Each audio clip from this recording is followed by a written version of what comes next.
नमस्कार दोस्तों, स्वागत है आप सभी का हमारे इस चैनल ज्ञान इन हिंदी पर। दोस्तों, अगर आप भी अपनी लाइफ में कुछ नया सीखने की चाह रखते हैं तो इस चैनल को अभी सब्सक्राइब कर ले। दोस्तों, माता पार्वती ने पूछे भगवान शिव से दो प्रश्न। कौन सा काम स्त्री पति से पहले करना चाहती है और कौन सी चीज औरत अपने पति को मरते दम तक नहीं देती। फिर चाहे औरत को कितना भी खुश कर लो, वो अपनी यह एक पीछे की चीज किसी भी मर्द को नहीं देती। दोस्तों, आज की ये रहस्यमय कहानी आपको बहुत कुछ सिखाने वाली है। इस कहानी से पता चलेगा कि स्त्री कौन सी चीज अपने पति को नहीं देती है और कौन सा काम वो पति से पहले करना चाहती है। दोस्तों, वैसे देखा जाए तो विवाह होने के बाद एक स्त्री पूर्ण रूप से पति को समर्पित हो जाती है। स्त्री की हर चीज पर पुरुष का अधिकार होता है और पुरुष की भी हर चीज पर स्त्री का अधिकार होता है। स्वेच्छा से एक महिला अपने पति को खुश रखने के लिए हर वो चीज उसे सौंप देती है जिसमें पति की खुशी होती है। दोस्तों, पर ऐसी क्या चीज है जो स्त्री मरते दम तक अपने पति को नहीं देती? ऐसा कौन सा काम है जो पति से पहले करना चाहती है? मित्रों, यह प्रश्न सुनने में थोड़ा अजीब जरूर लगता होगा, पर यह प्रश्न हमारे धर्म ग्रंथ और रीति रिवाजों से पृथक नहीं है। इसलिए इसका उत्तर लगभग सभी जानते होंगे कि कौन सी चीज है जो पुरुष जीते जी अपनी पत्नी को दे सकता है पर स्त्री जीते जी अपने पति को नहीं दे सकती। तो आइए सुनते हैं इस कहानी के माध्यम से। दोस्तों, सबसे पहले सच्चे दिल से कमेंट बॉक्स में लिख दें, हर हर महादेव, और भगवान शिव के लिए एक लायक जरूर करें। भगवान को लायक करने में कंजूसी न करें। मित्रों, बात कुछ पुरानी है। एक बार कैलाश पर भगवान शिव और माता पार्वती चौसर का खेल खेल रहे थे। खेल ही खेल में उनके बीच वार्तालाप हो रहा था। माता पार्वती ने सोचा कि क्यों न भोलेनाथ से कुछ ज्ञान भी अर्जित कर लिया जाए। यही सोचकर माता पार्वती ने उनसे बीच बीच में प्रश्न करती जाती थी, जिनका जवाब भगवान महादेव बड़े ही सुंदर ढंग से देते थे। प्रश्न करते करते माता पार्वती ने एक ऐसा प्रश्न पूछ लिया जो बड़ा ही रहस्यपूर्ण था। माता पार्वती ने पूछा, हे देवाधिदेव, मुझे यह बताइए, एक स्त्री और पुरुष का रिश्ता प्रेम, विश्वास, त्याग और समर्पण से बनता है। यदि इनमें किसी चीज का अभाव रहता है तो रिश्ते की नींव कमजोर पड़ जाती है। कई बार तो इनके अभाव के चलते रिश्ता टूट भी जाता है। कहते हैं इसमें कपट के लिए कोई स्थान नहीं है। अगर स्त्री पुरुष के बीच कपट आ जाता है तो रिश्ता टूटने की कगार पर पहुंच जाता है, और जहां प्रेम होता है, विश्वास होता है, वही गृहस्थ जीवन खुशहाल होता है।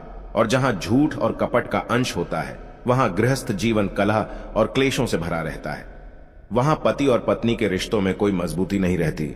इसलिए मैं ये जानना चाहती हूं कि स्त्री कौन सी चीज अपने पति को मरते दम तक नहीं देती और कौन सा काम वो पति से पहले करना चाहती है, जबकि हर काम में स्त्री अपने पति को ही आगे रखती हैं। फिर ऐसा कौन सा काम है जो वो पति से भी पहले करना चाहती है? दोस्तों, माता पार्वती के दोनों प्रश्नों को सुनकर भगवान शिव मुस्कुराते हुए बोले, हे देवी, जिन प्रश्नों के उत्तर तुम जानना चाहती हो उनके जवाब मैं तुम्हें एक कहानी के माध्यम से सुनाता हूं। ध्यान से सुनो। धरती लोक पर एक बड़ा ही सुंदर नगर था। उसी नगर के राजा के बेटे का विवाह होने वाला था। राजा के महलों को, नगर की गलियों को फूलों से, रंगों से सजाया जा रहा था। उधर राजकुमार का विवाह जिस कन्या से होने वाला था वो बहुत ही रूपवान थी।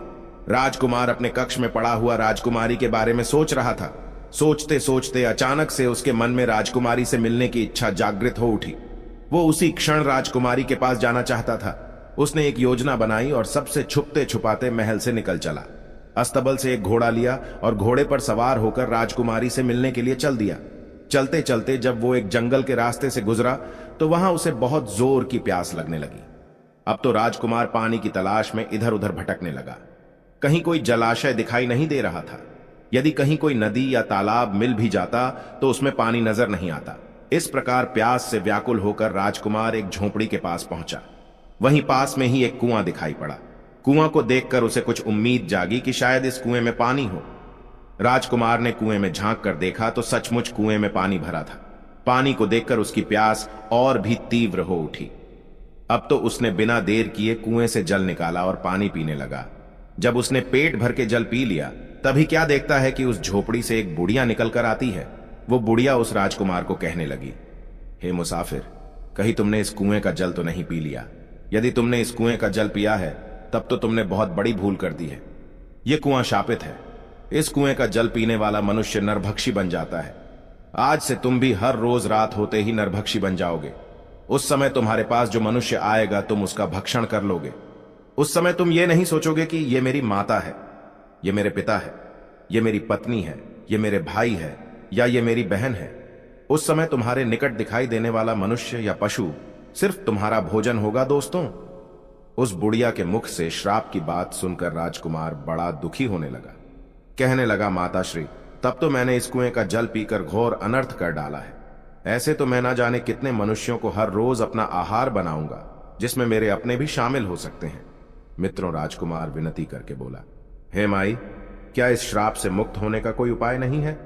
यदि नहीं है तो मैं अपने आप को ही खत्म कर लूंगा, जिससे मैं किसी दूसरे को मारकर अपना भोजन ना बनाऊं। तब बूढ़ी मां कहती है, बेटा, श्राप से मुक्त होने का उपाय तो है, यदि आप कर सको तो। राजकुमार बोला, हे मां, से श्राप मुक्त होने के लिए मैं काल से भी लड़ जाऊंगा, तुम बताओ तो सही।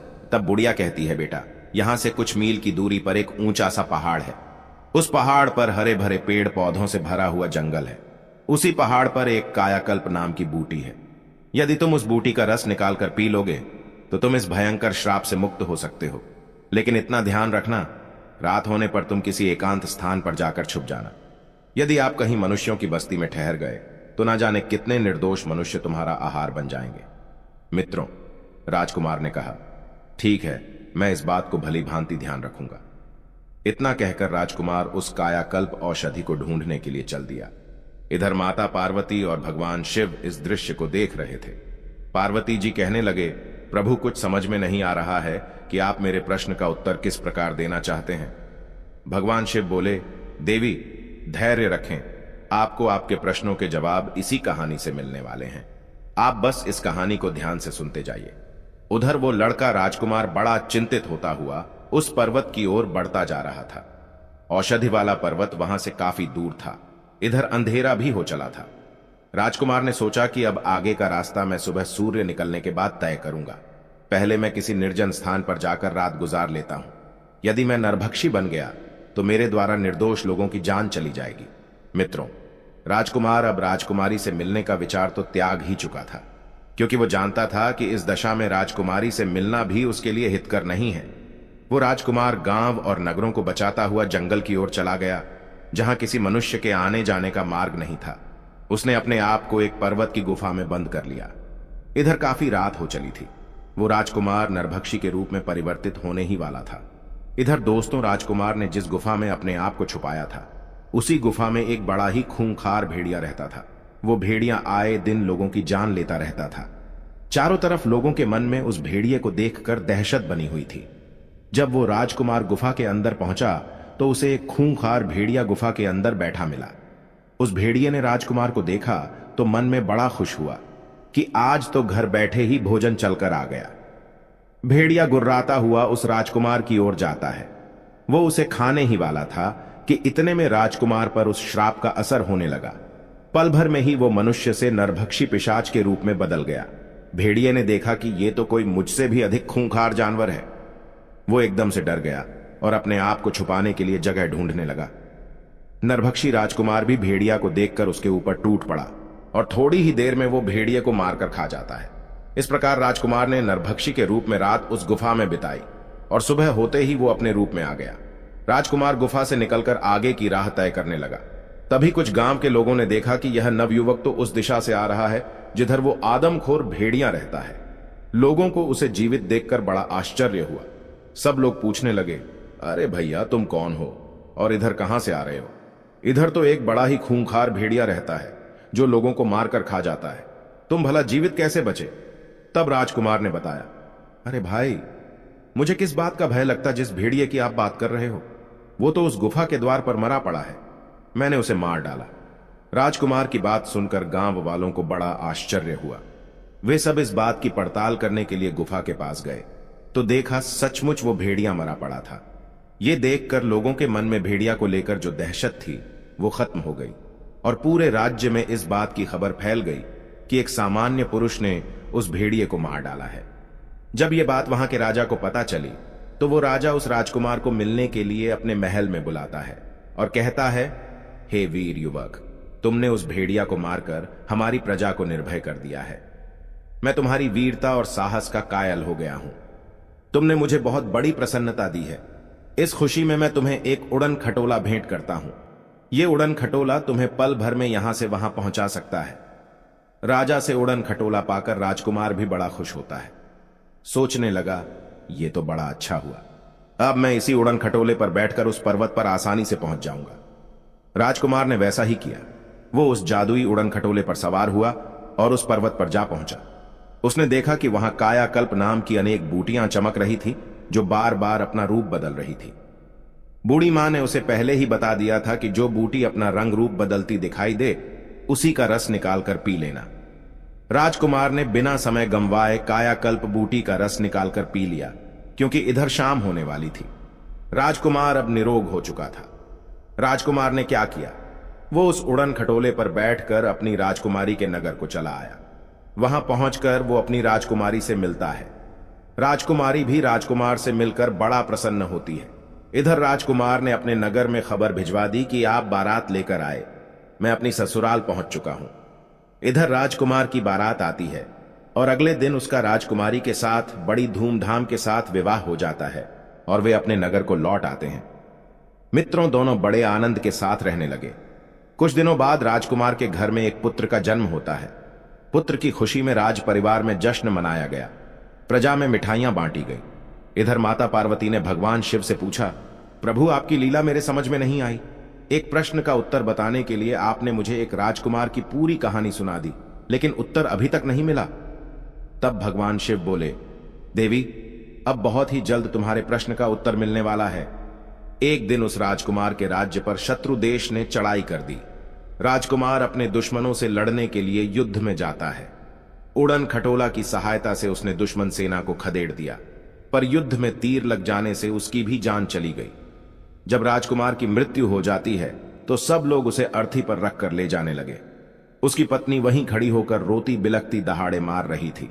राजकुमार के सभी परिवारजन उसे कंधा दे रहे थे और उसे श्मशान की ओर ले जा रहे थे। भगवान शिव ने बताया, देवी, यही वो चीज है जो स्त्री अपने पति को नहीं दे सकती और पति तो स्त्री को दे सकता है। हमारे धर्म की यही परंपरा है। पति के मरने के बाद स्त्री उसे कंधा नहीं दे सकती और न उसे शमशान में साथ ले जाया जा सकता है। तुम्हारा दूसरा प्रश्न था कि स्त्री कौन सा काम पति से पहले करना चाहती है, तो इसका उत्तर है कि सुहागन स्त्री ये कामना करती है कि उसकी मृत्यु उसके पति से पहले हो जाए, जिससे उसका पति उसे कंधा दे सके, उसे मुखाग्नि दे सके और उसका तरण हो सके। और वैसे भी पति के मरने के बाद स्त्री का जीवन शून्य हो जाता है। पति के बिना उसका जीवन जीवन नहीं रहता। कहते हैं, पति के बिना स्त्री की कोई भी गति नहीं है।